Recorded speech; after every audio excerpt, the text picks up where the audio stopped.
Hi, Brandon Hardison, President of Champion Strategies, with our ongoing series of public speaking.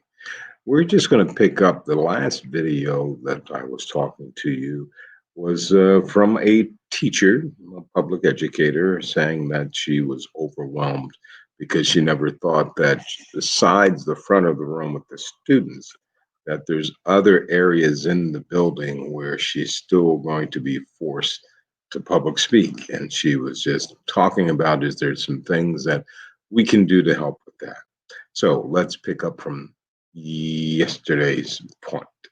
Now, as teachers, it can be hard to put ourselves in students' shoes when it comes to fear of presenting in public speaking. After all, we do it all day.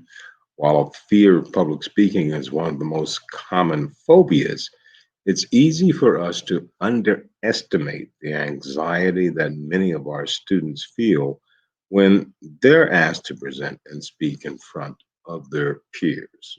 We may ask ourselves, what are they so afraid of?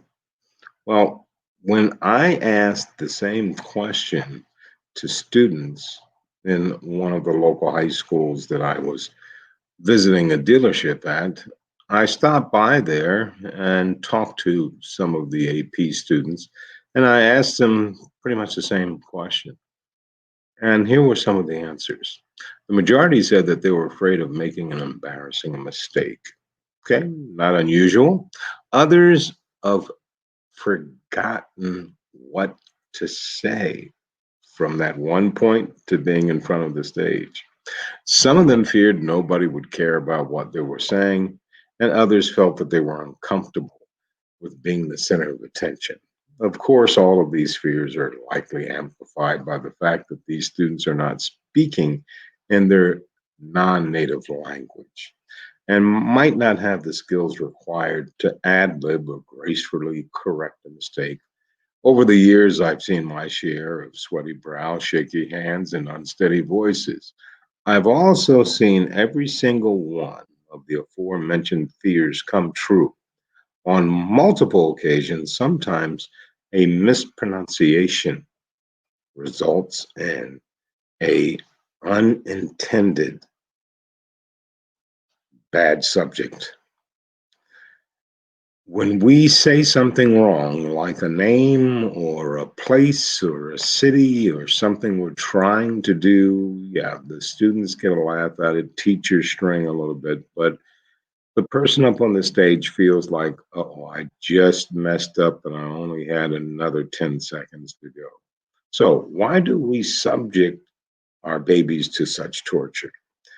Whether or not they're willing to admit it, most students inherently know why it's important for them to practice public speaking. Most of my students tell me early on that studying math or studying English is not like history. In order to improve their job prospects, attend universities, build a career, English speaking country, we need to have these skills. As teachers, we're responsible for giving them those tools to work with the public speaking muscle and help build their confidence speaking English. It will do some things for us in a long, great way that we haven't thought about.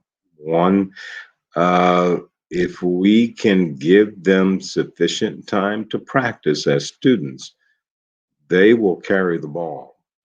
Practice, you've heard every one of my videos. If you've been out there watching, you have to prepare. I'll take preparation over everything. Abraham Lincoln once said, if you gave me an hour to chop down a tree, I'll spend 50 minutes sharpening that axe. Get prepared. Also, provide ample and specific feedback, not general, one on one. Always one on one. Everybody learns differently, everybody handles feedback differently. So let's close the door, talk one on one with the student, and you'll be amazed at what they'll do the next time they're put into that situation. And also create a positive atmosphere. We're having fun. It can be fun if we keep the elevations of the processes together, and that's up to the teachers. Do not tolerate anything skewing either side of that. But when we create positive atmospheres, when teaching something new, like public speaking, students will rise to the occasion. And a student who said public speaking and presenting is like ripping off a band aid. It can be painful, can be unpleasant, but it has to be done. So true.